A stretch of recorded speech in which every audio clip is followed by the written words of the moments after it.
Ne pense pas que c'est toi, mais c'est Dieu qui a permis cela. Pour cela, pas lui. Rends-lui grâce. Rends-lui grâce. Sois reconnaissant devant la face de ton Dieu. Sois reconnaissant devant la face de ton Dieu.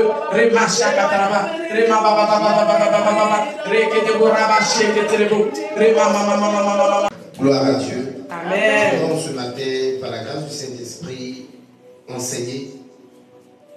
Nous sommes à un jour particulier dans toutes les assemblées chrétiennes, toute l'église vivante. Il y a en ce jour une attention particulière à l'endroit de la personne du Saint-Esprit. Yes. Amen. Amen. Et cela pour la simple raison que aujourd'hui c'est la fête de la Pentecôte. Yes. Et il est vrai que particulièrement ce jour, ce qu'il y a comme réaction qui est courante dans toute assemblée, c'est la prédication sur le Saint-Esprit. Amen. Je ne vais pas en ce jour m'inscrire forcément dans ce même élan, quoique cela n'est pas mauvais. Amen. Amen. Le fait de prêcher sur le Saint-Esprit au jour de la Pentecôte n'est pas une chose mauvaise. Amen. Mais je veux en ce matin prêcher, enseigner sur quelque chose de très fondamental à la vie chrétienne. Amen. Et cette chose-là, il s'agit de ce que Dieu attend plus de nous que de toute autre chose. C'est pourquoi, pour cela, on va aller ensemble dans les Écritures.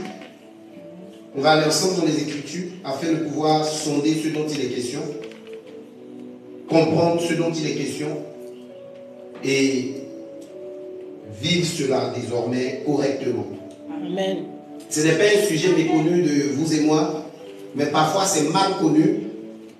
Parfois, on a du mal à appliquer, à exécuter cela, parce que, quoi que voulons le faire, on n'a pas une bonne approche et ça nous crée des problèmes. Amen. Alors, allons-y en 1 Samuel, le chapitre 1 Samuel, chapitre 15, le verset 22. C'est la parole du Seigneur par sa grâce. Samuel dit: l'Éternel trouve-t-il du plaisir dans les holocaustes et les sacrifices, comme dans l'obéissance à la voix de l'Éternel? Voici, l'obéissance vaut mieux que les sacrifices, et l'observation de sa parole vaut mieux que la graisse des béliers. Amen. Amen. Donc ce matin, le message sur lequel le Seigneur a porté mon attention, le message que le Seigneur m'a donné pour vous et moi, n'est nul autre que l'obéissance à Dieu. Amen. L'obéissance à Dieu. L'obéissance à Dieu. Bien aimé dans le Seigneur, on aurait dû dire l'obéissance. Mais on précise, après avoir dit l'obéissance, qu'il s'agit de l'obéissance à Dieu. Amen. En ce sens que, dans la vie de tout homme, l'obéissance est manifestée par nous en fonction de diverses réalités, ou je dirais en direction de diverses personnes. Amen. Alléluia. L'obéissance n'est pas qu'une chose à pratiquer envers Dieu. Alléluia. Amen. Mais quoique ça ne soit pas une chose exclusive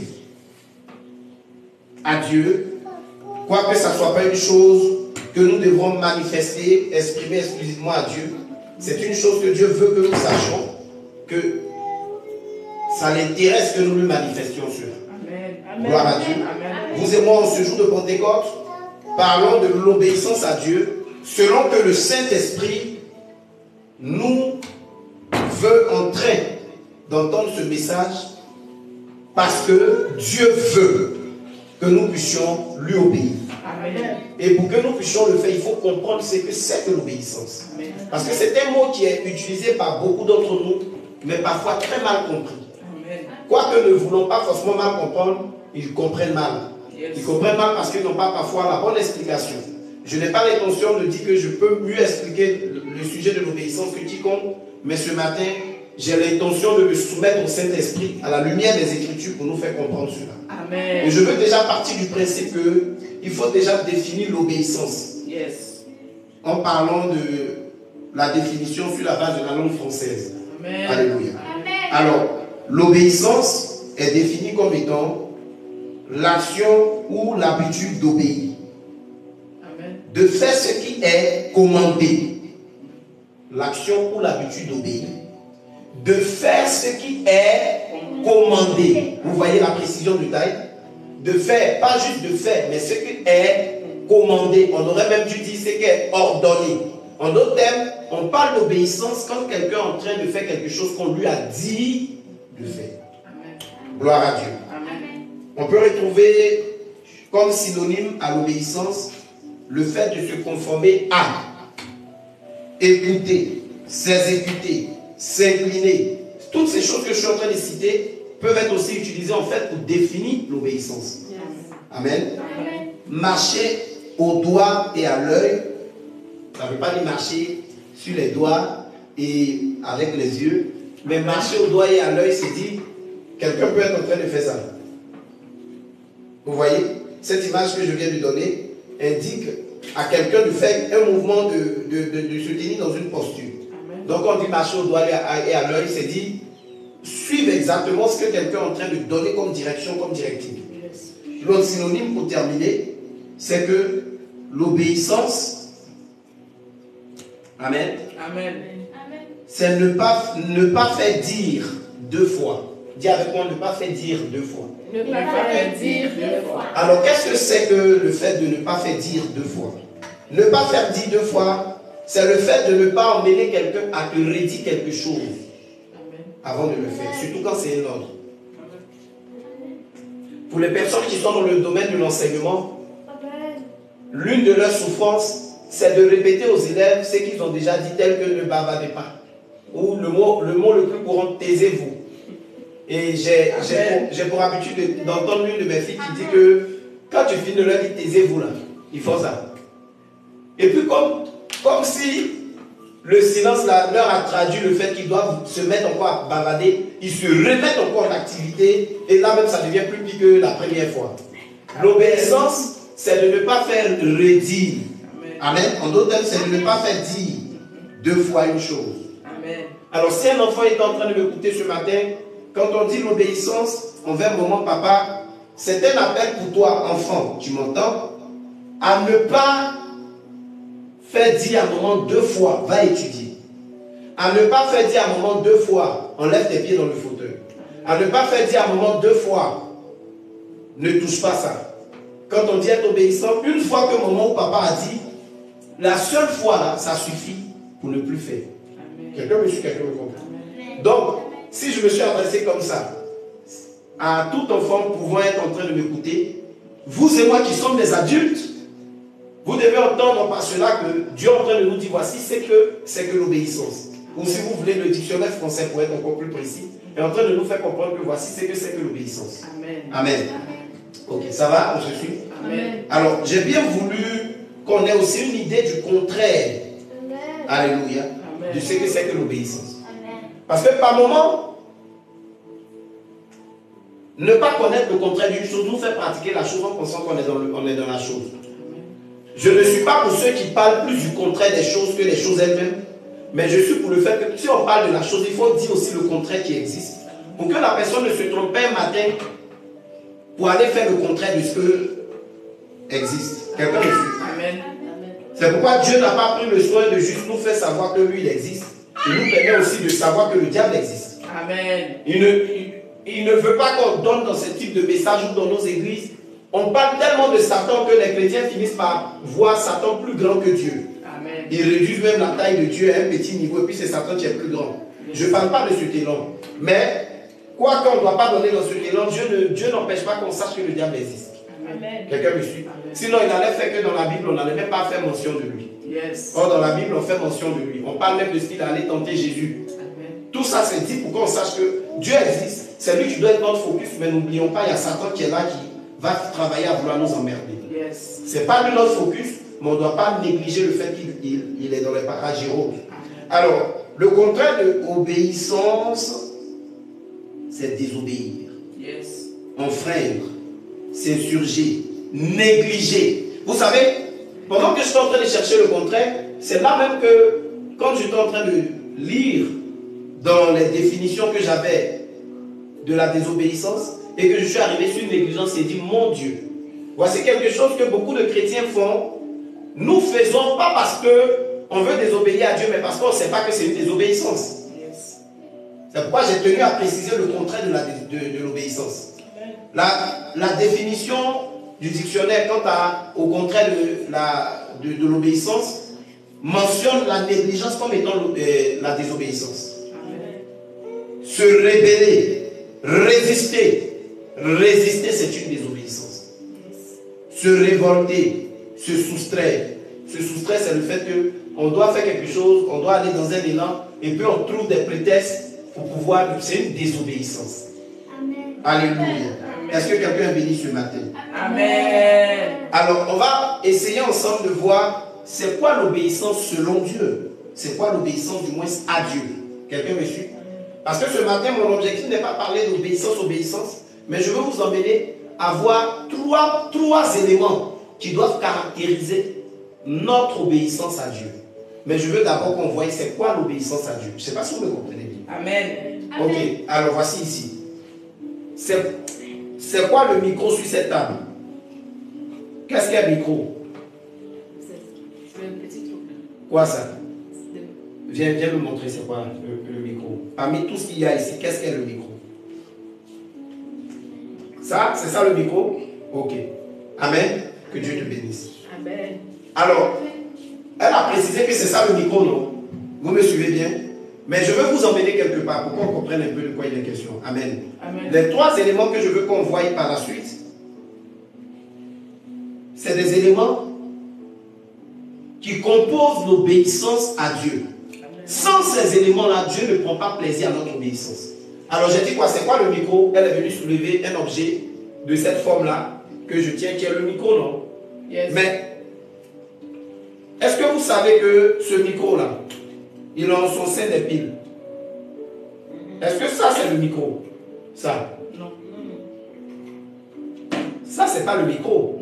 Mais ça compose le micro. Ça permet que je puisse pouvoir parler, que vous puissiez m'entendre. N'est-ce pas? Amen. Parce qu'actuellement, même si c'est allumé et qu'on met tout le volume de l'appareil, vous n'allez pas m'entendre. Parce qu'il faut également cet élément-là dedans. Ok.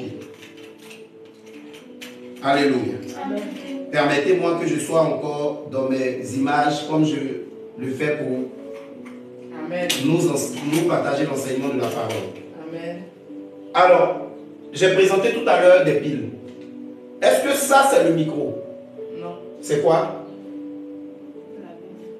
Ça? La mousse. La mousse. On va appeler ça en griffe tête de micro. Même mousse, c'est encore plus mieux. Ok. Les gens qui sont dans le domaine de la technique vont nous tenir rigueur s'il y a une autre appellation plus appropriée, mais toujours est-il que c'est la mousse qu'on a mis sur le micro, ça a son effet. Amen. Donc pile, mousse, mais tout ça est posé sur le micro. Et c'est ça donne une certaine valeur à ce micro. Nous allons tout de suite voir l'obéissance à Dieu c'est quoi. Mais nous allons progresser et terminer avec le fait qu'il y a trois choses qui doivent caractériser cette obéissance. Alléluia. Amen. Dis avec moi trois choses. Trois choses. Alors, je veux donc ici partir avec vous dans le fait de pouvoir parler de ce que c'est que l'obéissance à Dieu. L'obéissance à Dieu engage le chrétien à s'ouvrir à la volonté de Dieu. Je répète, l'obéissance à Dieu. Puisque dans notre contexte ici, quand nous on parle de Dieu, on parle du Dieu auquel nous croyons en tant que des chrétiens. Amen. Donc je suis en train de parler à un auditoire essentiellement chrétien. Yes. Mon message est en train de s'adresser à un auditoire essentiellement chrétien. Parce que nous disons que pour que nous puissions dire qu'on est réellement en relation avec Dieu, peu importe notre race, notre rang social, notre continent d'où nous venons, pour qu'on dise qu'on est vraiment en relation avec Dieu, c'est le chemin, et par excellence, le chemin vrai qui est Jésus-Christ, qui nous met en relation avec Dieu. Selon que Dieu, Amen. sa parole nous dit qu'il est le médiateur entre les hommes et Dieu. Quelqu'un me suit? Amen. Donc, si nous parlons de Dieu, ici nous sommes en train de parler de Dieu selon que la Bible nous donne de parler de Dieu, Yes. à savoir le Dieu qu'on atteint par Jésus. Amen. Et donc, dès qu'on est dans cette compréhension, qu'on accepte cela, on est chrétien. Donc, nous disons que l'obéissance engage le chrétien à savoir celui qui croit en Dieu par Jésus-Christ, à s'ouvrir à la volonté de Dieu. Amen. Alléluia. Pas à sa volonté, mais à la volonté de Dieu. Elle est un acte de foi qui incite à la recherche de la volonté de Dieu dans les événements et les défis de la vie. Amen. Bien aimé, si ça t'a paru comme étant une lecture, je veux t'expliquer. Alléluia. L'obéissance à Dieu, pour le chrétien, c'est le fait de s'ouvrir à la volonté de Dieu. Le fait de rechercher la volonté de Dieu dans tous les événements, tous les défis de la vie que celui-ci vit. Vérité. Quelqu'un me suit? C'est pas... En fait, le chrétien qui veut parler d'obéissance, qui veut dire qu'il est obéissant, c'est pas celui qui croit juste que Dieu existe. C'est celui qui s'ouvre à la volonté de Dieu. Je sais que Dieu existe, d'accord. Mais c'est quoi sa volonté, par exemple, pour le domaine de ma vie matrimoniale? Pour un défi que j'ai avec mon mari, un défi d'incompréhension sur quelque chose. Pour le domaine professionnel, un patron dur, difficile que j'ai. Je sais que Dieu existe, mais je veux savoir c'est quoi sa volonté par rapport à ça. Je m'ouvre à ça. Quelqu'un me suit? Parce que, sachez-le bien, il nous arrive par moments, quand on a les patrons durs, d'avoir l'impression que Dieu nous aime pas. Pour que Dieu nous manifeste son amour, il va nous trouver d'autres types de patrons. Pourtant, ce n'est pas vrai. La Bible nous a déjà dit comment Dieu veut qu'on soit avec eux. Amen. Dieu sait qu'il va exister des patrons durs. Amen. Parce qu'il sait le type, il sait les hommes, comment les hommes sont. Il sait que les hommes ont des cœurs durs, les hommes sont difficiles par moments. Mais lui, Dieu, il a une volonté par rapport à cette réalité. Amen. Dieu sait que tu peux avoir des collègues qui te jalousent. Dieu sait que tu peux avoir des frères et des soeurs qui te méprisent. Pendant que tu es l'aîné, on ne te donne pas ton droit d'aînesse, on méprise un peu ça. Dieu sait tout ça. Amen. Mais il a une volonté vis-à-vis de tout ça.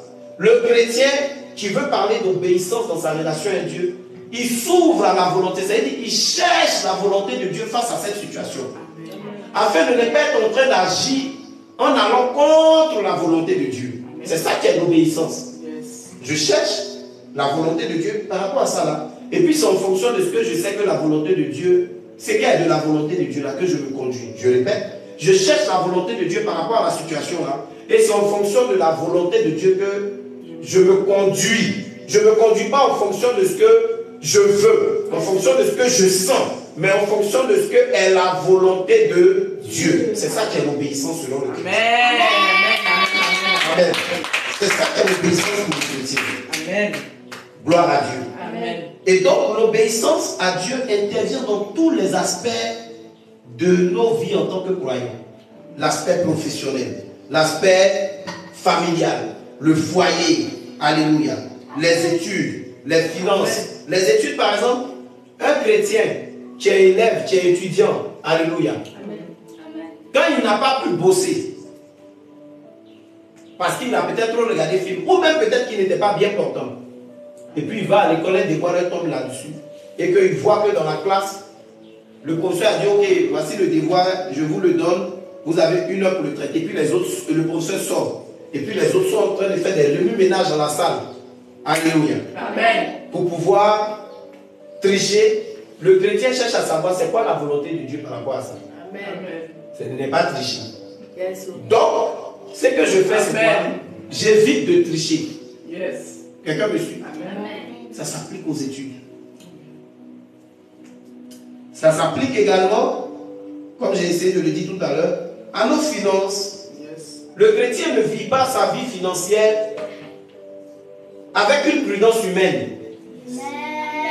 Je le dis ici pour dire que la prudence humaine, quant aux finances, nous éduque à par moment devenir très peigne.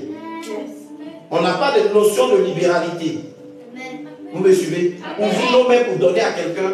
Humainement, par rapport aux finances, toute une éducation nous est donnée en nous disant tu ne veux pas manquer, il ne faut pas donner, il faut te préserver, il faut garder ton... Là, quand tu vas avoir des problèmes, parce que si tu n'épargnes pas, je ne parle pas, la Bible n'a pas dit de ne pas épargner, que personne ne me comprenne mal. Yes. Par contre, si on cherche à connaître la volonté de Dieu, on va comprendre que la Bible dit qu'il n'est pas bon d'épargner à l'excès.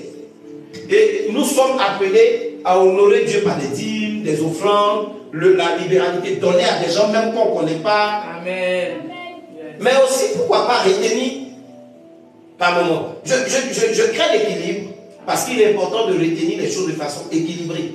Parce que je ne suis pas en train de venir appeler quelqu'un ici à un désordre et puis après tu as dit, mais le pasteur a dit telle chose, mais je vis ma vie là, je vois que ça ne va pas. Non. Je me souviens récemment, je suis sorti le matin, j'avais pris de l'argent sur moi, une certaine quantité d'argent, et mon but était de bénir des gens.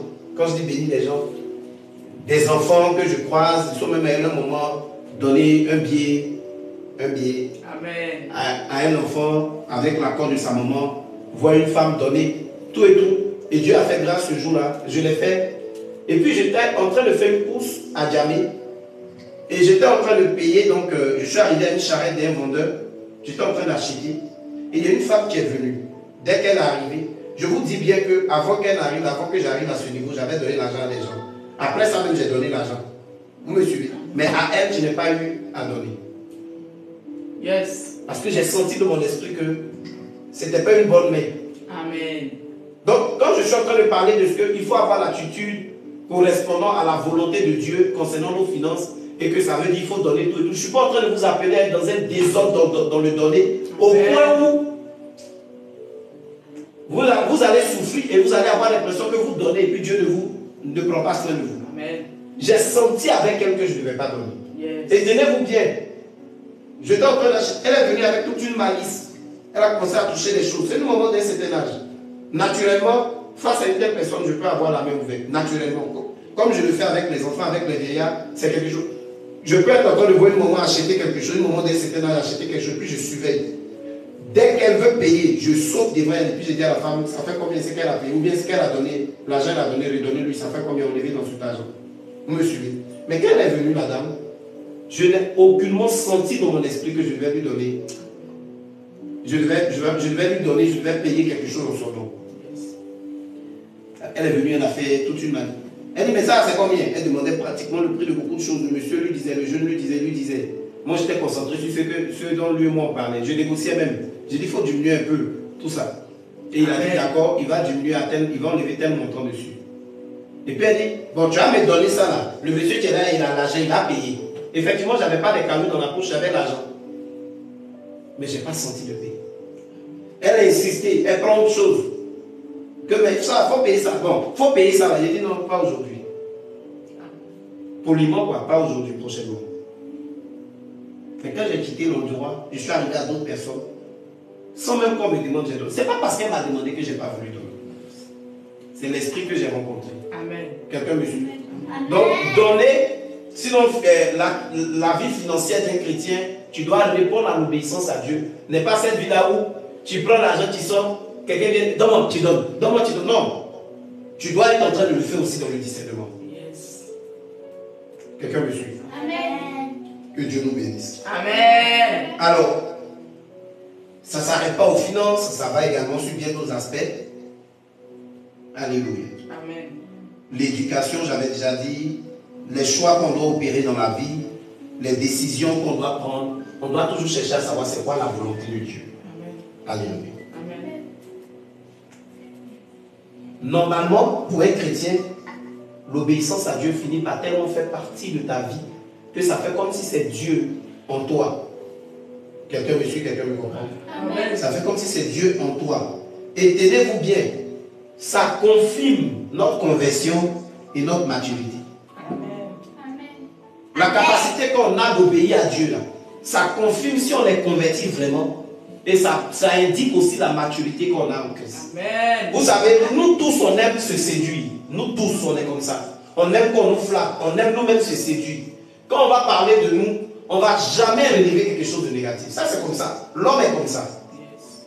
Et ça fait que nous tous, on est prêts à dire qu'on est mature spirituellement. Si quelqu'un nous dit, ah, mais il faut revoir ta vie de prière, tu veux dire quoi? Toi, tu connais mon intimité avec Dieu. Et puis de toute façon, ce n'est pas les longues prières. Comment je prie comme ça là? Moi, je suis sincère. En tout cas, c'est vrai. WhatsApp est ouvert, mais j'arrive à me concentrer. C'est vrai. Je prends les appels, mais j'arrive à me concentrer. Amen. Amen. Yes. Nous tous, on est comme ça. On a tendance à justifier qu'on est arrivé à un niveau où les gens ne doivent pas nous juger, on doit nous applaudir. Amen. Mais par l'obéissance à Dieu ou notre désobéissance, on peut savoir notre maturité. Amen. Quelqu'un entend la parole de Dieu ce matin. Amen. Est-ce que quelqu'un est en train de lui-même s'évaluer un peu en ce matin? Yes, yes, yes. Alléluia. Amen, amen.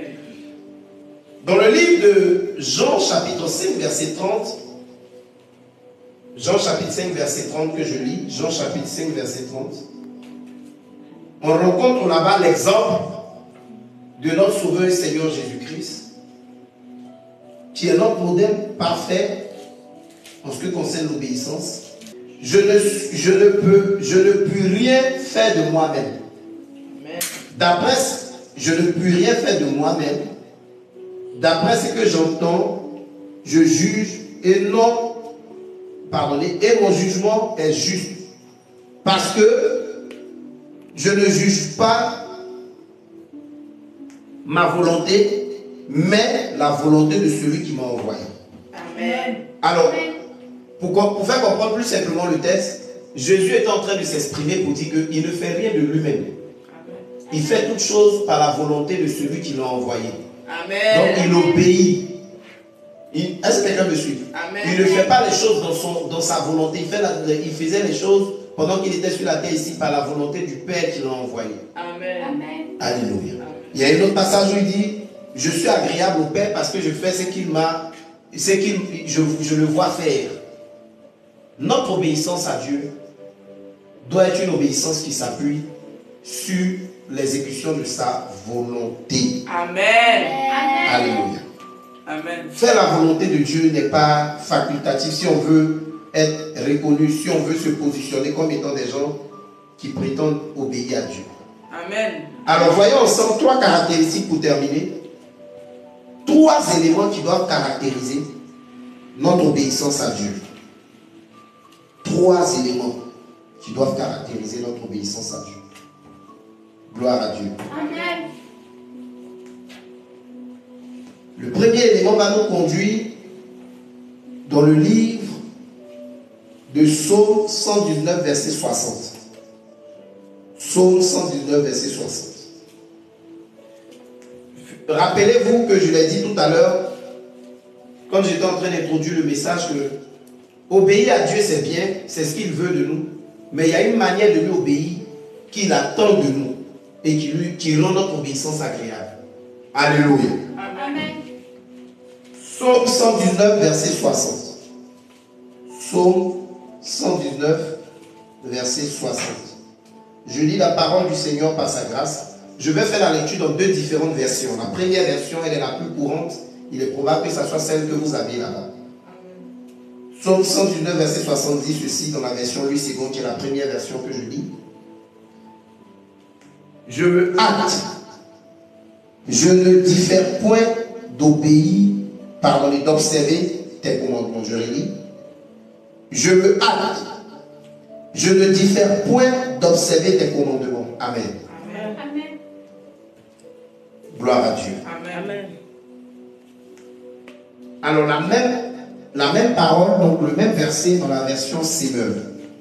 Il dit: je m'empresse sans différer d'obéir. Là-bas on dit d'observer. Ici il précise de quoi il est question. D'obéir à tes lois.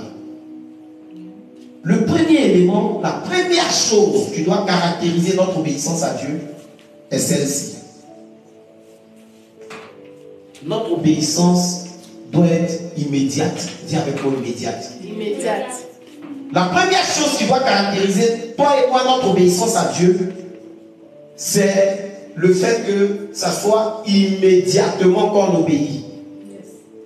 Quelqu'un m'entend? Amen. Amen. Dieu n'est pas touché par le fait que quelqu'un lui obéisse. Mais il est touché par le fait que tu lui obéisses immédiatement quand il te donne une direction, quand il te donne une directive. Amen. Gloire à Dieu. Amen. Notre spontanéité, notre caractère d'obéissance immédiate fait de nous des gens qui se distinguent au milieu d'un groupe de personnes qui disent lui obéir. Vous savez, Dans une salle de classe où on fait un classement et puis il y a deuxième, il y a premier, il y a deuxième, il y a troisième jusqu'à 26e, 30e, ça veut dire que tout le monde a travaillé, n'est-ce pas? Mais le qu'on met en première position, c'est celui qui s'est distingué par sa manière de bien travailler. Yes. Amen. Amen. Si vous et moi ne prêtons pas attention à cet élément-là, on va être en train d'être frustré parce qu'on va dire qu'on obéit à Dieu et puis on ne voit pas notre vie changer. Parce qu'en vérité, ce n'est pas notre obéissance qui importe à Dieu, c'est comment nous lui obéissons. Quand Dieu te donne des directives, quand Dieu te donne des instructions à suivre, Amen. et que toi, pour obéir à ces instructions, tu mets du temps, ce n'est pas une obéissance auquel Dieu prend plaisir. Amen. À laquelle du moins Dieu prend plaisir. Je répète, quand Dieu te donne des instructions, Dieu te donne des directives à suivre, et que toi en retour, pour exécuter ça, tu prends ton temps, tu fais à ton rythme, et ça, c'est pas une obéissance qui plaît à Dieu. Amen. Vous savez, on n'est pas honnête, on n'est pas franc. Amen. Alléluia. Amen. C'est pourquoi avec Dieu, on fonctionne de la mauvaise manière. Nous, humains que nous sommes, quand on a des serviteurs, des servantes, quand on leur dit des choses à faire, qu'ils traînent les pas, ils vont faire, mais le fait qu'ils ont pris un certain élan de nonchalance, on se fâche. Yes. Quand on envoie nos enfants, on responsabilise nos enfants pour faire certaines choses, et qu'avant de les faire, ils prennent leur temps. On vient, on va voir qu'ils ont fait, mais on est fâché.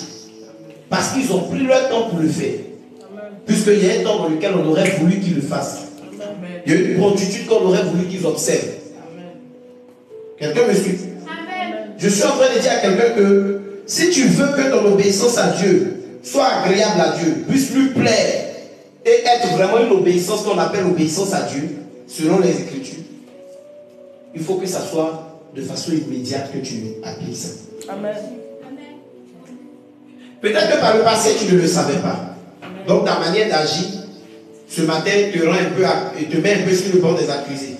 Mais je prie que la miséricorde de Dieu soit ton partage. Amen. Et que la grâce pour obéir spontanément, promptement, soit ton partage à compter de ce jour au nom de Jésus. Amen. Tu as raté une bonne occasion de bien dire Amen. Alléluia. Amen. Gloire à Dieu. Amen. Le deuxième élément, le deuxième aspect que doit avoir notre obéissance à Dieu, Yes, sir. on va aller dans les Écritures encore, parce que c'est à la lumière des Écritures que nous parlons. Yes. Deutéronome 5, verset 33. Deutéronome 5, quelqu'un dit avec moi Deutéronome Deutéronome 5, 5, verset 33. verset 33. Vous trouvez, je lis. Deutéronome 5, verset 33. Verset 33. Vous suivrez entièrement la voie que l'Éternel, votre Dieu, vous a prescrite, afin que vous viviez et que vous soyez heureux. Amen. Afin que vous prolongiez vos jours dans le pays dont vous aurez la possession. Amen. Amen. Le deuxième caractère que doit revêtir notre obéissance à Dieu, c'est qu'elle doit être totale. Amen. Amen. Amen. Amen. Notre obéissance à Dieu doit être, dis avec moi, Total. alléluia. Amen. Amen. Elle doit être totale. On a dit premièrement, elle doit être quoi? Total. Immédiate, spontanée. Total. Deuxièmement, elle doit être quoi? Totale, entière. Alléluia. Amen. Elle ne doit pas se faire à moitié.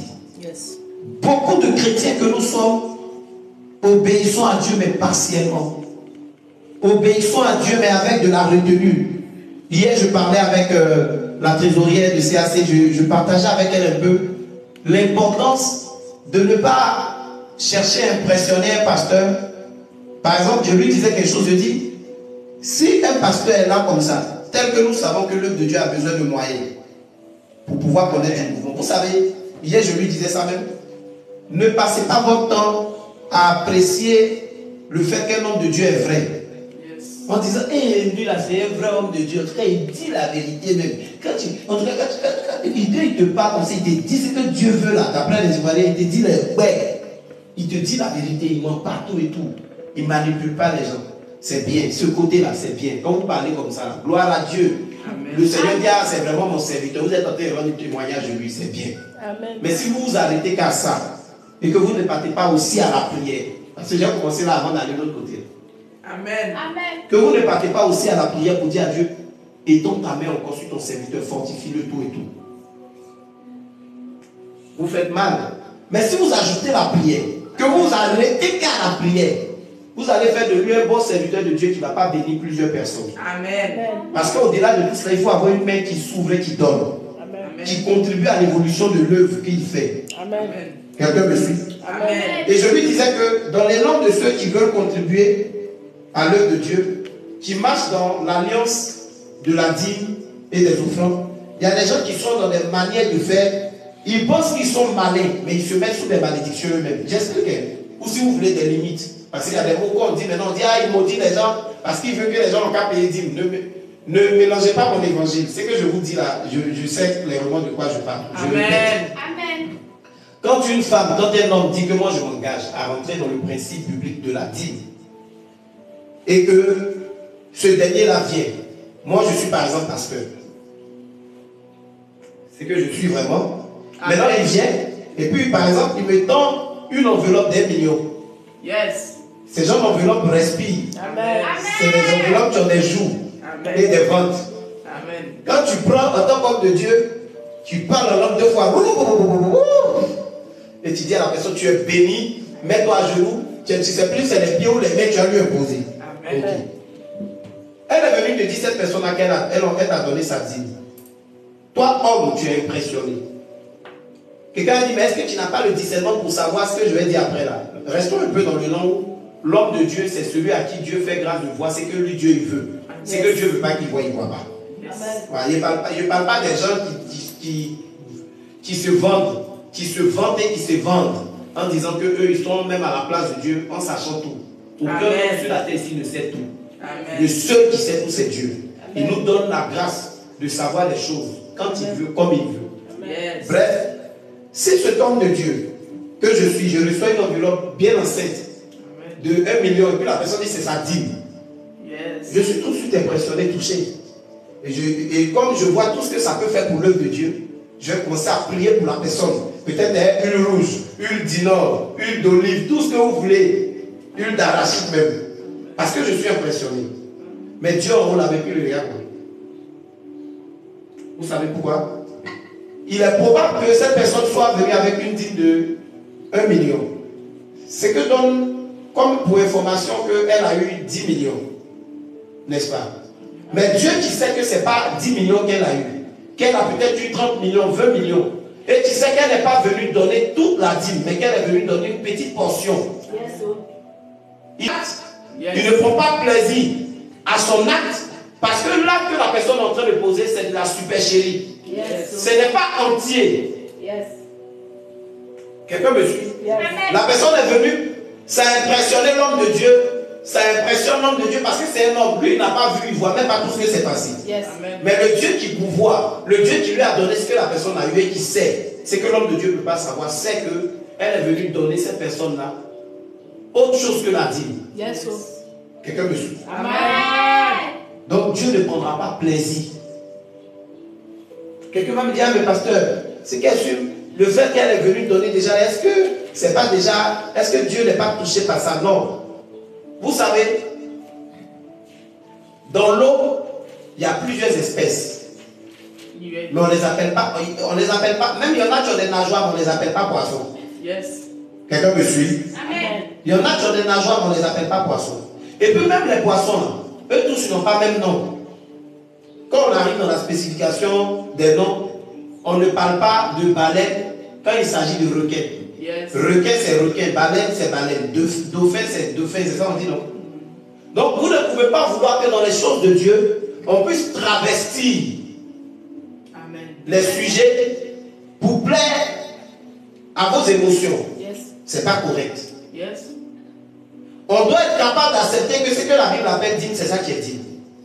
On doit être capable d'accepter que ce que la Bible appelle pardonner, c'est ça qui est pardonné. Tu ne peux pas dire j'ai pardonné, et puis pendant ce temps, tu es en train de prévoir, programmer, te venger. Tu n'as pas pardonné. Amen. Amen. Faut dire je suis en entraînement de vengeance. Mais ne dis pas j'ai pardonné. Parce que ce que tu as derrière la tête là, c'est pour pouvoir rendre à la personne ce que la personne t'a fait. Et puis tu fais croire que tu as pardonné. Amen. Donc ne nous dis pas d'appeler chien-chat quand on arrive dans les choses de Dieu. Permettez au moins qu'on soit aussi vrai, tel que vous voulez que ça soit le cas dans la vie de toujours. Quand tes patrons qui t'ont embauché n'a pas signé de contrat avec toi, tu n'es pas d'accord pour lui accorder de te retenir si on te donne une autre opportunité d'emploi. Amen. N'est-ce pas? Yes. Il ne faut pas vouloir que dans Dieu, ça devienne comme si ce Dieu-là, comme on dit, il est le Dieu de l'impossible. Le Dieu, il ne faut pas que ça te donne l'impression que ça veut dire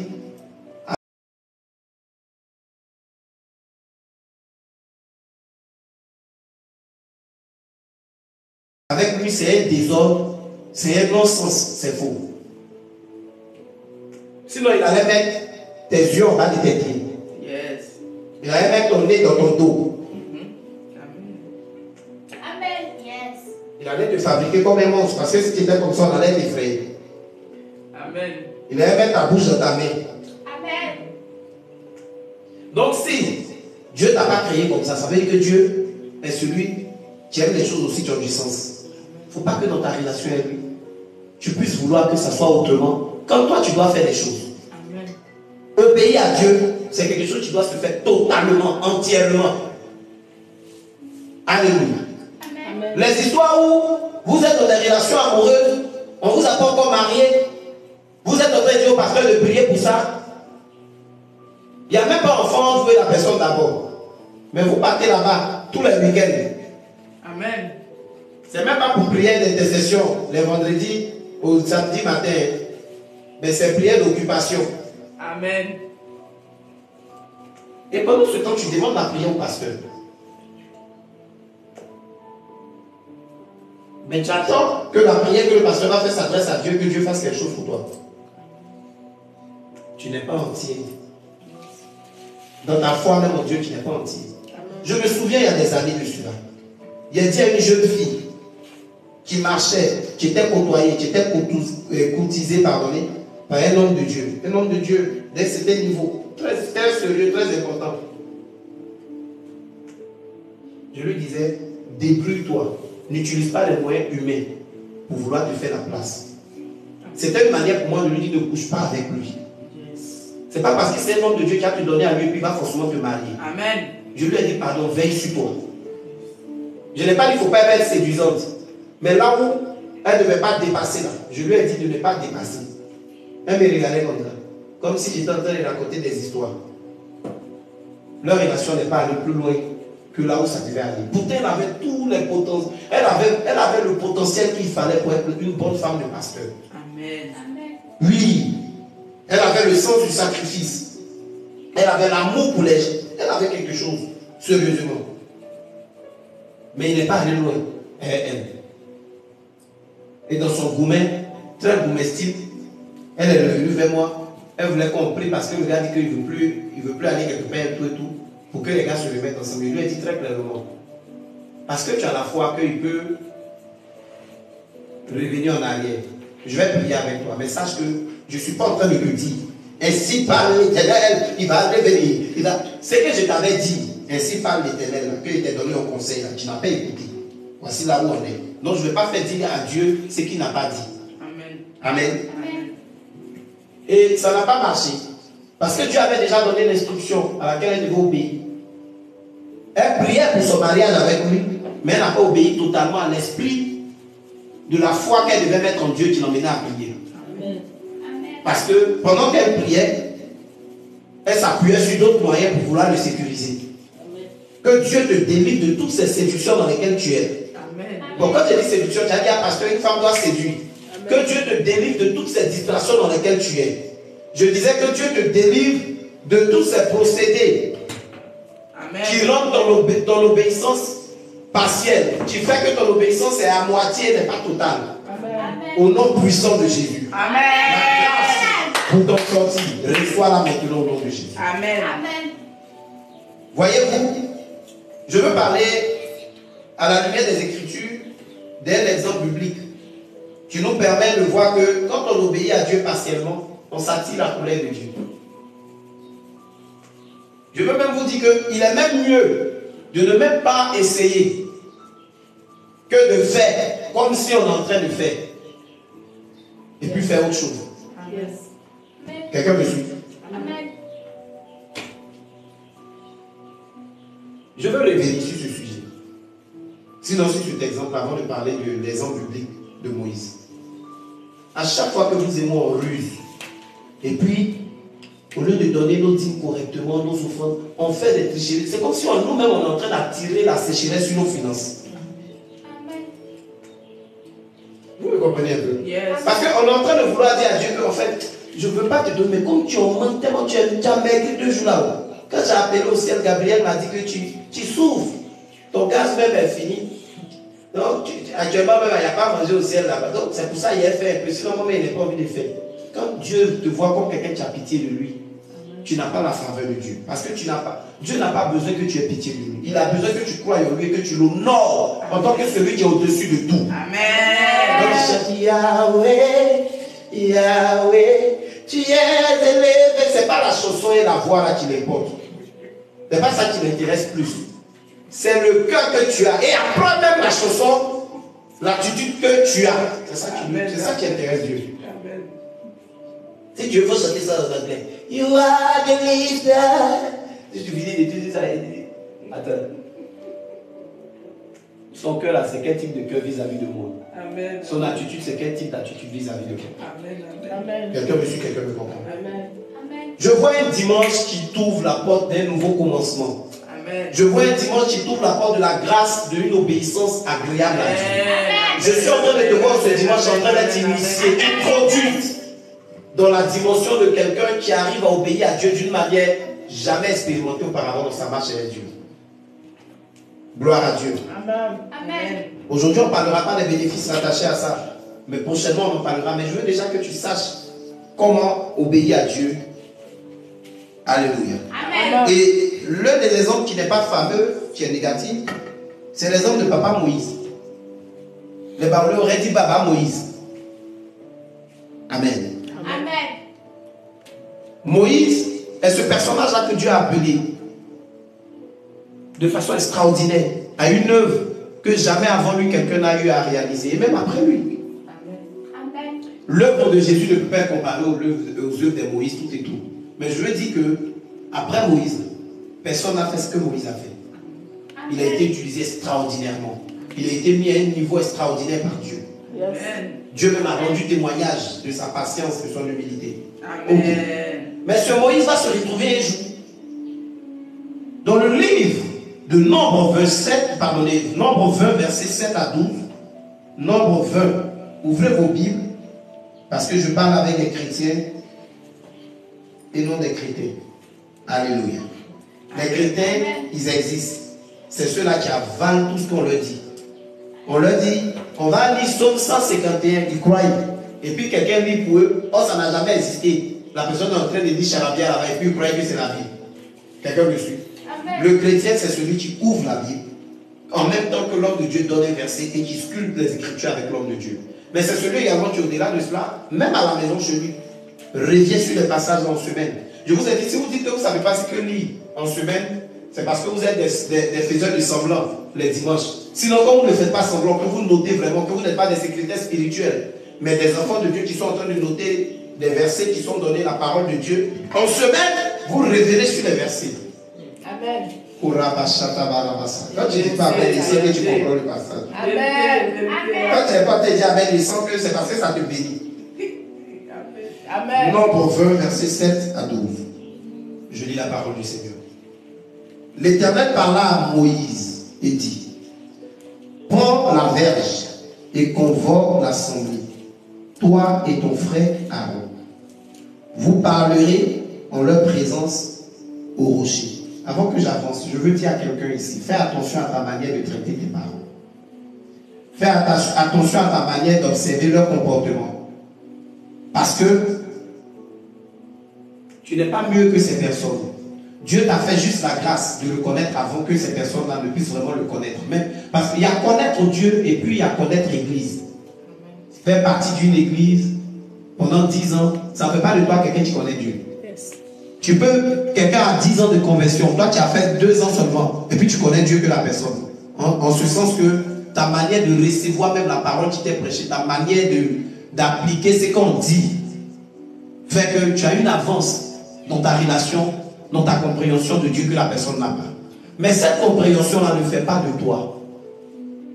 Cette position que Dieu te fait grâce d'avoir ne fait pas de toi quelqu'un qui est mieux que ces personnes. Et je peux même te donner l'information que c'est parce que Dieu veut faire plus grand avec ces personnes qui t'a donné d'être comme leur dévancier. Amen. Pour leur faciliter le chemin. La Bible parle de Moïse et Aaron. C'est Moïse que Dieu avait appelé pour de grandes choses. Mais il n'a pas appelé ceux. Il a appelé à côté de Moïse Aaron. Des gens dans ta famille, on l'appelle de Dieu. Là où elles sont, là, comment elles sont, comment ils sont là. Il y a le plan de Dieu au travers de leur vie pour demain. Tu ne dois pas fermer ton cœur à leur personne. Tu ne dois pas te mettre à te fermer au point où c'est comme si toi, tu es tellement spécial qu'il ne faut pas qu'on te salit, il ne faut pas qu'on te salit. Cette manière de faire, ça va empêcher que tu impactes leur vie afin de permettre à Dieu de faire son plan par leur vie. Viens sur ta manière de regarder ta famille. Viens sur ta manière de regarder tes frères, tes soeurs. Ces derniers qui continuent d'aller chez les marabouts, les féticheurs que tu es en train de mépriser. Ils sont destinés à quelque chose avec Dieu. C'est ta manière de te conduire vers eux, ta manière de les traiter, qui va faire qu'ils vont entendre la voix de Dieu au travers de toi. Parce que tu n'as pas choisi quelqu'un d'autre pour qu'ils entendent sa voix. C'est toi. Je dis c'est toi. Alors reprends-toi. Ressaisis-toi. Tu priais pour eux. Pourquoi tu as arrêté? Pourquoi tu arrêtes de prier pour eux? Parce que tu as l'impression qu'ils ne peuvent pas changer. C'est faux. C'est une distraction de Satan. Tu étais comme eux hier. Et puis Jésus t'a aidé. Vérité. Alors, il est dit donc, vous parlerez en leur présence au rocher. Nous lisons Nombre 20 à partir du verset 7. Amen. Vous parlerez en leur présence, au rocher. Et il donnera ses eaux. Tu feras sortir pour eux de l'eau du rocher. Et tu abreuveras l'assemblée et leur bétail. Amen. Verset 9, Moïse prit la verge, comme l'Éternel le lui avait ordonné. Vous entendez bien, non? Yes. Moïse prit la verge, quoi, qui était devant l'Éternel, comme l'Éternel le lui avait ordonné. Verset 10, Moïse et Aaron convoquaient l'assemblée en face du rocher. Yes. Et Moïse leur dit, écoutez donc, rebelles, est-ce de ce rocher que je vous ferai sortir, est-ce de ce rocher que nous vous ferons sortir de l'eau? Verset 11. Puis Moïse leva la main et frappa 2 fois le rocher avec sa verge. Il sortit de l'eau en abondance. L'assemblée but et le bétail aussi. Alors l'Éternel dit à Moïse et à Aaron, parce que vous n'avez pas cru en moi pour me sanctifier aux yeux de l'assemblée d'Israël, vous ne ferez point entrer cette assemblée dans le pays que je lui ai donné. Amen. Amen. Voici la raison qui a empêché Moïse de rentrer à Canaan aussi. Il a fait sortir le peuple de l'Égypte. Le plan de Dieu, l'objectif de Dieu était qu'il puisse conduire ce peuple jusqu'à Canaan. Il n'est pas arrivé là-bas, c'est ça, dans cette histoire, cet épisode. Et vous savez, l'épisode là, c'est quoi ça cache? Une désobéissance partielle. Une obéissance, pardonnez. Pas une désobéissance partielle, une obéissance partielle. Une obéissance qui n'était pas totale, qui n'était pas entière. Vous me suivez? Dieu lui dit, le peuple a soif, il veut boire de l'eau. Il y avait un rocher qui suivait Israël selon que Dieu avait demandé que ça soit tout et tout pour leur donner de l'eau à boire. C'était une citerne spirituelle. Une source d'eau dans un rocher. Dieu lui dit, le peuple en train de se plaindre, ils murmurent, ils veulent de l'eau. Tu vas rassembler, tout et tout. C'est Dieu qui avait permis que Moïse ait une verge qui était devenue désormais spirituelle, très spirituelle. Moïse avait déjà la verge. Amen. La verge, c'était un bâton que Moïse avait en tant que berger. Parce que Moïse a exercé le métier de berger quand il a quitté l'Égypte, après qu'il ait commis un forfait.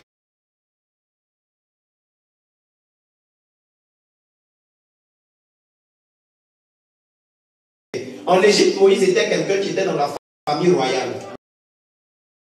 Donc chez le pharaon. Parce que dans le plan de Dieu pour lui, Dieu l'avait fait rentrer là-bas pour qu'il échappe à la mort qu'on voulait lui faire subir en tant qu'Israélite. Puisque les enfants de son âge étaient tués. Maintenant, comme Moïse, à un moment donné, a grandi là-bas tout et tout, l'appel de Dieu, le dessein de Dieu pour lui a commencé à le réclamer. Et il est allé plus vite et puis il a été maladroit. Je prie que là où tu es allé plus vite et puis tu as été maladroit, le secours de Dieu te parvienne pour te rattraper au nom de Jésus. Amen. Pour te remettre sur la bonne voie au nom de Jésus. Amen. Donc dans sa maladresse là, quand il a eu mort d'homme et que Moïse a eu peur d'être dénoncé à Pharaon pour être tué, il a fui. Et quand il a fui, il s'est retrouvé à exercer le métier de berger, là où il s'est retrouvé. Maintenant, ça fait qu'il avait un bâton de berger. C'est ce que est devenu sa verge. Mais à ce bâton, Dieu a donné un caractère très spirituel, un caractère d'autorité. Parce que le bâton de Moïse lui permettait de faire des choses extraordinaires qu'un seul bâton ne pouvait pas faire. Amen. Mais dans le chapitre 20 là, de Nombre, alors que par moment Moïse utilisait le bâton pour faire des miracles, à ce niveau-là, Dieu ne voulait pas que Moïse utilise le bâton pour faire des miracles. Il voulait que Moïse parle. Quelqu'un me suit? Amen. Je voudrais dire à un enfant de Dieu, je voudrais dire à un serviteur de Dieu, je voudrais dire à quelqu'un dans le Seigneur, ne fais pas les choses par professionnalisme. Fais les choses par le Saint-Esprit. Sois professionnel en faisant les choses par le Saint-Esprit, mais ne fais pas les choses par professionnalisme. Est-ce que ça va? Quelqu'un me comprend? Amen. Quelqu'un me comprend? Amen. Tu arrives quelque part, tu sais que tu as le don des guérisons. Comme le Saint-Esprit en donne à ceux qui reçoivent Jésus dans leur vie comme Sauveur et Seigneur, et dans la vie de qui le Saint-Esprit vient. Amen. Alléluia. Mais si tu as l'habitude, quand tu t'en vas dans des cas dans des hôpitaux, dans des cas où on te dit que quelqu'un est malade et que la personne a besoin que tu puisses prier pour elle, si tu as l'habitude d'imposer la main à la personne, comme la Bible même les dit de le faire, et que les gens guérissent, le jour où tu vas et puis tu entends l'Esprit qui ne pose pas les mains, prie simplement, juste fais entendre juste ta voix au malade. Toi, ne force pas pour pouvoir imposer la main. Parce que ce que Dieu veut, c'est pas juste qu'on pratique les choses qu'on sait qu'il veut, mais c'est qu'on les pratique comme il veut. C'est ça qui est le fait d'obéir à Dieu entièrement. Quelqu'un me suit? Amen. Donc ne sois pas professionnel là, ça ne veut pas dire d'être médiocre. Mais ne sois pas quelqu'un qui fait les choses de façon méthodique, de façon... En fait, tu commences à faire les choses d'une manière où tu n'écoutes pas Dieu pour faire. Tu fais parce que tu sais faire. Et ça arrive beaucoup dans nos églises au centre. Dimanche c'est bien.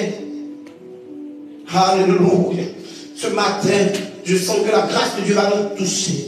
Toi, tu la vois, mais tu sens que la grâce de Dieu va nous toucher vraiment. Amen. Parler en langue, gloire à Dieu, c'est quelque chose. Quand quelqu'un est là, c'est une grâce de l'esprit, non? Donc elle a commencé à parler en langue, tu es convaincu que Dieu va nous toucher. Mais tu peux être étonné qu'elle finit de chanter, sa voix t'a touché, mais Dieu t'a pas touché. Vous comprenez? Vous savez pourquoi? Elle est venue avec une playlist qu'elle veut forcément exécuter. Amen. Elle a déjà fait son programme de chant. Je suis pour ça. Je suis l'un des pasteurs qui aime dire à mes gens, vous devez jeûner, prier. Pour que Dieu vous donne des playlists. Ne venez pas pour dire Dieu va m'inspirer. Quelqu'un me suit, non? Parce que c'est normal. Quand les gens ne sont pas dans cette notion-là, ils n'ont aucune consécration et puis ils viennent seulement exécuter des chants. Amen. Mais quand même tu as fini de jeûner, prier et que là-bas Dieu t'a donné des chants. Quand tu viens à l'hôtel, tu avais prévu 10 chants. Et puis pendant que tu es en train de chanter le premier chant, tu as peut-être 20 minutes. Tu sens comme si l'Esprit veut que vous restez sur ce chant-là. Ne te joue pas les professionnels. Pour regarder le fait que 3 minutes est passé, 2 minutes est passé, il faut que tu passes à l'autre chant. Non. Dieu a une rencontre à avoir avec le peuple dans ce chant-là. Pousse les dents. Yes. pousse dedans. Yes. C'est ce que j'appelle le fait de ne pas faire l'œuvre de Dieu de façon professionnelle, mais de le faire par l'esprit en étant professionnel. Ça va? Amen. Amen. Yes. Non, pendant que tu es en train de dire Yahweh, Yahweh, Yahweh, tu es élevé au-dessus de tout. Oh Yahweh, Yahweh, Yahweh, Yahweh, Yahweh. Oh, tu es élevé au-dessus de tout. Alors pendant que tu es en train de faire ce chant, et que normalement après ça tu dois commencer à dire élevé, tu es élevé, élevé, élevé, élevé, oh, élevé, dans nos vies, tu es élevé, élevé, élevé, oh, élevé, élevé. Alors c'était ça normalement ton programme. Après le premier, c'est ça que tu dois chanter. Peut-être que le premier, tu dois le chanter en 5 minutes, le deuxième 5 minutes, et c'est tout. Quand tu sens que le Saint-Esprit est en train de vouloir te faire rester avec le même chant, il faut rester. C'est ça que j'appelle ne pas obéir à Dieu partiellement mais totalement. Amen. Tu as fait, c'est bien. Tu honores même Dieu en faisant déjà un programme. Ça montre même que tu as du temps pour Dieu avant de venir à la chair. Tu n'es pas juste un chrétien, un serviteur de la chair. Tu es un serviteur dans ton vécu de toujours. Amen. Parce que tu sais prendre du temps pour écouter Dieu, pour préparer les choses. Mais quand tu viens dans la présence de Dieu pour rendre ce que tu as préparé, sois encore sensible à Dieu. Yes. Vérité. Amen. C'est ça l'obéissance totale. Amen. Sinon tu vas venir élevé, élevé. Jésus, tu es plus haut. Tout ça là. Ta voix va nous baisser. Mais il ne va rien avoir d'extraordinaire. Amen. Parce que tu n'auras pas permis au ciel de couler. Yes. La grâce pour faire couler le ciel, que Dieu te l'accorde au nom de Jésus. Amen. Je te vois entrer dans des dimensions élevées. Yes. Amen, amen, amen, amen, D'obéissance amen. à Dieu. Amen. Alors quand Moïse a eu donc, au lieu de parler, à utiliser la verge pour taper le rocher, puis l'eau est sortie. L'eau est sortie parce que c'était ça. C'était le but pour lequel le rocher était là et que Dieu a dit il faut faire. Mais ce n'était pas taper que Dieu avait dit. Donc Dieu s'est fâché avec Moïse. Il s'est fâché de ce que Moïse, au lieu de parler, parce que Dieu a dit il faut parler, il a tapé. Vous voyez, il dit tu ne vas plus rentrer à Canaan. Vous savez, je vais vous demander pardon ce matin. Nous, pasteurs, on vous a blagué. On vous a probablement montré que le Dieu que nous adorons à notre époque, pourtant, nous le présentons sur la base de la Bible, mais on vous a dit, nous, que le Dieu là, il a changé de taille. Il s'est réduit à votre taille. Et ça fait que vous et moi, on est dans une dynamique où on n'obéit pas à Dieu correctement. Parce que selon nous, ce n'est pas le même Dieu du temps de Moïse. Ce n'est pas le même Dieu avec les caractéristiques du temps de Moïse. Pourtant, c'est le même. Amen. Dans le livre de Hébreux, chapitre 8, il dit il est le même hier, aujourd'hui, éternellement. Yes. Il n'agit peut-être pas avec la même, ou si vous voulez, il ne sanctionne pas avec les mêmes sanctions, mais il sanctionne toujours. Yes. Est-ce que quelqu'un me suit? Amen. Ne vous exposez pas à la sanction de Dieu. Parce que si Dieu s'en prend à vous, personne ne peut vous défendre. Amen. Vous me suivez? Amen. Ne vous y méprenez pas. La vie chrétienne dans laquelle vous et moi marchons n'est pas une vie où notre Dieu là, c'est nous on l'a fabriqué. Yes. Si tu veux une vie chrétienne où c'est toi qui as fabriqué ton Dieu, tu lui as donné la taille que tu veux, la forme que tu veux, c'est pas la vie chrétienne, c'est une vie d'idolâtrie. Amen. Une vie de séduction de laquelle tu dois sortir. Amen. Mais si la vie chrétienne que tu es en train de vivre a pour base et pour source la Bible, et que c'est la Bible qui te présente le Dieu que tu dis adorer, ce Dieu-là n'a pas la forme que toi tu lui donnes. Yes. Il est Dieu, il est qui il est ce qu'il dit qu'il est. Amen. Gloire à Dieu. Amen. Gloire à Dieu. Amen. Et tu n'as pas le choix. Tu dois t'imposer d'obéir à ce Dieu-là totalement. Parfaitement. Amen. Et non partiellement. Amen. Est-ce que quelqu'un est béni ce matin? Amen. Le troisième aspect et le dernier que je voudrais ressortir, qui doit caractériser notre obéissance à Dieu. Je vais lire ça dans la version BCC.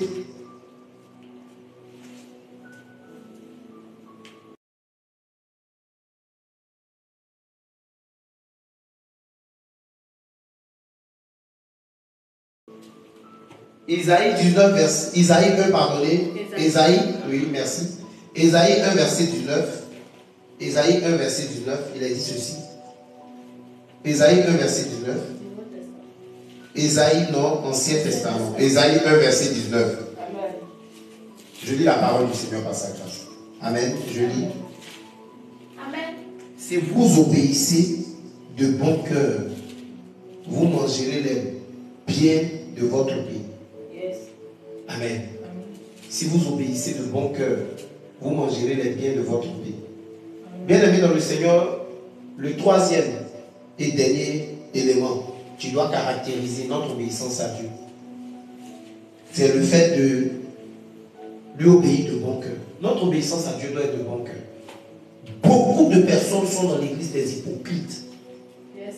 C'est pourquoi vous pouvez être étonné de voir que dans l'église, souvent on a des frères et des sœurs engagés, zélés. Je vais même dire le mot comme ça. C'est-à-dire que tu la vois à tous les programmes, engagés dans toutes les activités. Et souvent tu as l'impression de vouloir faire de Dieu. C'est-à-dire que tu as l'impression que la vie de cette personne-là te donne l'information que Dieu n'est pas bon. Parce que quand tu la vois faire tout ce qu'elle fait, tu te demandes mais pourquoi depuis telle chose tape dans sa vie. Elle fait ça devant les hommes, mais elle s'en va murmurer après. Yes. Elle fait ça en souriant, mais elle s'en va murmurer après. Amen. À chaque fois que tu es en train de dire que tu obéis à Dieu, puis c'est pas de bon cœur, Dieu ne prend pas plaisir à ça. Yes. Même si tu veux, il faut le faire dans l'immédiat, promptement. Tant que ce n'est pas fait de bon cœur, Dieu ne prend pas plaisir à ça. Amen. Amen. Gloire à Dieu. Amen. Vous et moi qui sommes là, si on envoie notre enfant, on envoie une petite soeur, on envoie un petit frère pour faire quelque chose. Et puis pendant qu'il est en train de le faire, vous savez, le cœur s'extériorise aussi souvent. La personne murmure, la personne boude. Même si c'est que la personne fait, elle peut bien faire que nous. On va dire à la personne laisse et puis on va faire. Parce que les bouderies, les murmures, là, ça irrite.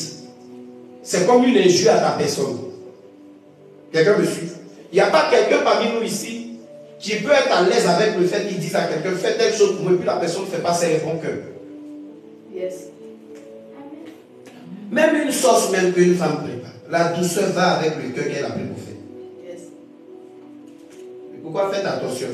On peut vous attraper par vos sauces. Alléluia. Amen. Parce qu'il y a une manière de faire la cuisine quand quelqu'un le fait avec bon cœur. Même servi. Te servir. On te sert. Et puis on laisse, on met tout, on ne met pas l'eau. Le cœur n'est pas entier dedans. Non, je vous dis la vérité. Parce que quand tu es en train de servir quelqu'un, tu fais la table à quelqu'un, en fait, tu prends le soin de te dire, elle doit manger correctement et aisément. Donc tu penses à tous les paramètres qui ont tout le fait de pouvoir faire une table à quelqu'un. Yes. Quand c'est comme quelque chose de forcé, il y a des femmes qui souffrent dans leur foyer. Elles souffrent. La souffrance, ce n'est pas que c'est l'homme qui les fait souffrir. C'est les femmes qui ne savent pas servir. Elles ont grandi dans des familles où elles étaient bébés gâtés. On ne leur a pas appris à servir.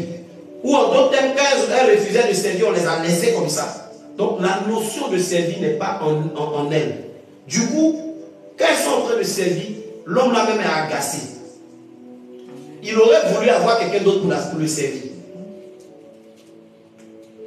Si cette plaie est dans ta vie, que le Seigneur t'aide à la guérir au nom de Jésus. Amen. Alléluia. Parce que tu n'auras, même vous et moi, quand on va au restaurant, quand on sort, on va au restaurant. Souvent là, tu n'as pas prévu de donner pour boire.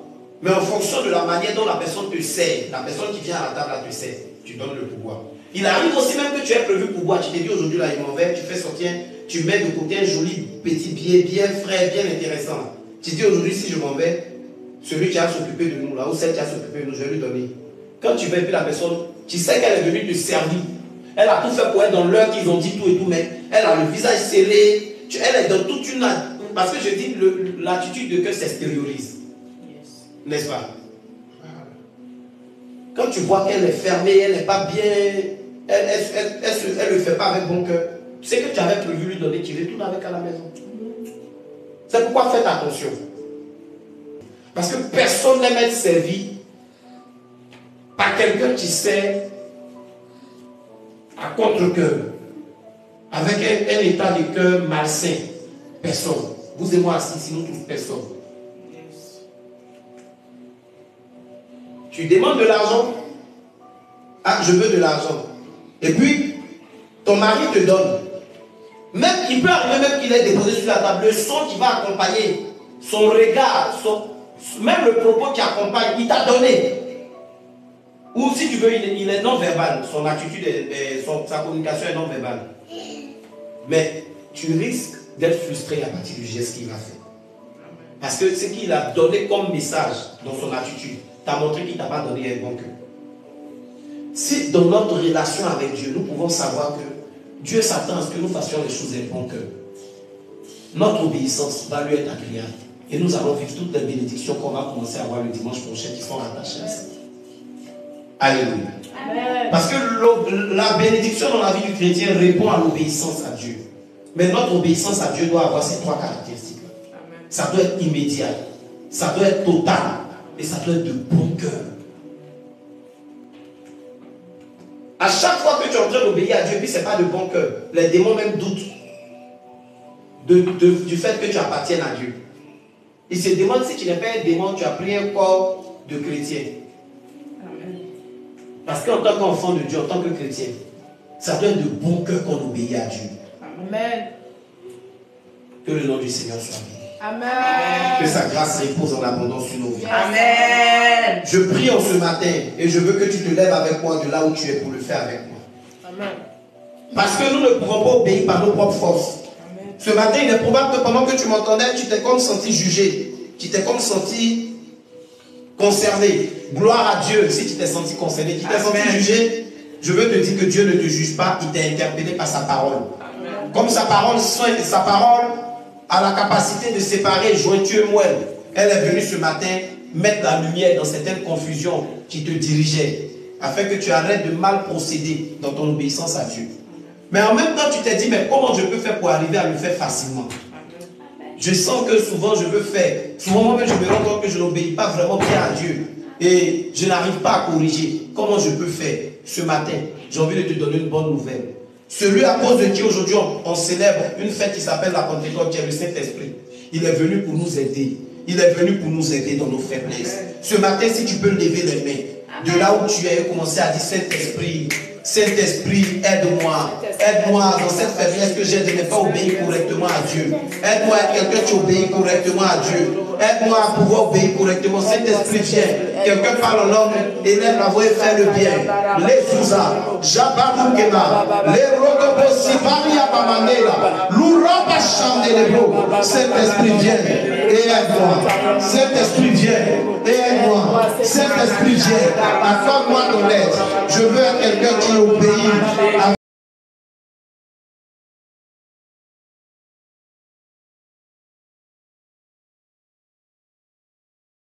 ces trois caractéristiques. Obéir immédiatement, totalement, et de bon cœur à l'Éternel. Saint-Esprit, aide-moi. Saint-Esprit, aide-moi. Saint-Esprit, aide-moi. Saint-Esprit, aide-moi. Saint-Esprit, aide-moi. Saint-Esprit, aide-moi. Rabo, Shabbat, le Gamaïde, le Sopahandea, le bras de Saint-Esprit, aide-moi. Viens-moi en aide, afin que mon obéissance à Dieu soit immédiate, soit totale et parfaite. Au nom de Jésus. Continue de prier.